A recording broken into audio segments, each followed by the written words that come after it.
Hey everyone, it's Wally Dellenbach, and here tonight, this evening, I'm here to show you how to fix a Ludwig muffler that's basically come undone.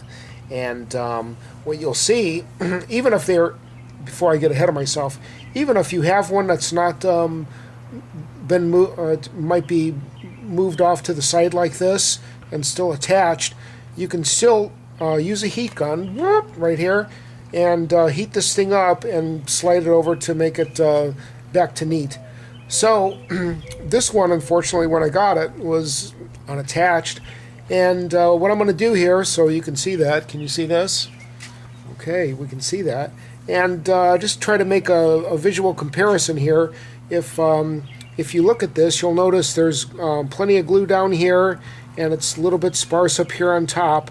So what I'm going to do is kind of feel around on this thing and feel where the most glue on this piece of steel is, and it appears to be right here. So I'm going to flip this guy over and try to match up like so, and going to flip my heat gun on here. It's a Wagner, and of course they don't give me any money for touting their brand, but anyway, it's just a paint stripper heat gun, and I'm going to turn this thing on high. Check my settings here. Yep, it's on high. And I'm going to just heat this thing up without burning myself. Safety is always important. Every time we do a job, we want to make sure that we leave with all our fingers intact.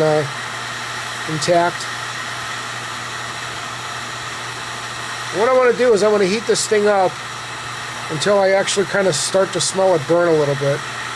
And to be honest with you, this is the first time I've done one of these that's in this state, where it's completely removed from the metal like this, and it's going to be eager to see. It'd be nice to have a heat gun on this so I could see what my temperature is getting to be, but I don't.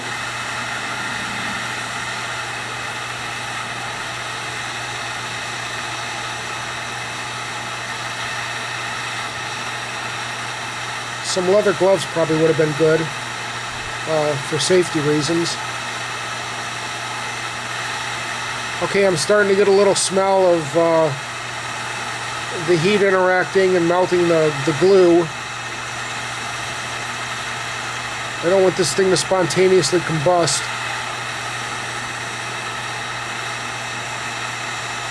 Now I did one just last week. It was kind of off center a little bit, and I heated it up and it slid right back into place, and it's not falling off. So what I'm going to do is I'm going to shut my heat gun off right now. It's been about 30 seconds. Shut my heat gun off, and I'm going to set it down here on the concrete so I don't burn myself. And I'm going to kind of try to slide this thing around. And I could feel it's kind of the glue's kind of turned into a liquid state right now. And I could feel it kind of, oh, here's a little bit of the glue kind of gelling out of the side, and I think I got it. Okay, so I'm going to give it a little press upside down right now. You can feel the heat start to transfer down a little bit. It's not that hot. The most important thing out of doing something like this is you want to take this off of your drum, and you don't want to burn yourself. Please be careful. Be careful setting your heat gun down on tops that might get damaged, like a countertop of your kitchen. And there you go, that's it. I think I pretty much got it. So I'm going to let this thing cool for a little bit, and I'm going to put it right back on my drum.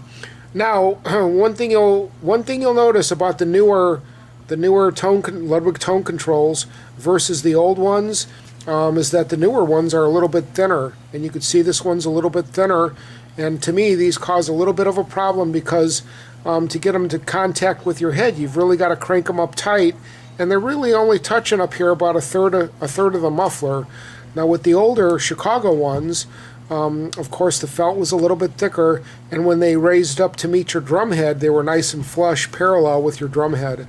So gosh, if you're buying tone controls and you're drilling them into your drum shells, be sure to raise your drill holes up probably about a 1/16 to 1/8 of an inch, and just always be kind of careful when you're measuring and drilling holes in your drums. I don't recommend it unless you're quasi-professional at it and you've got the proper tools. So this video is just for demonstration of how to get one of these glued back on, and I think this is going to probably last the rest of its life like this from this repair. So until next time, it's Wally Dellenbach with you, signing off, and et cetera, et cetera, et cetera. Until next time, bye.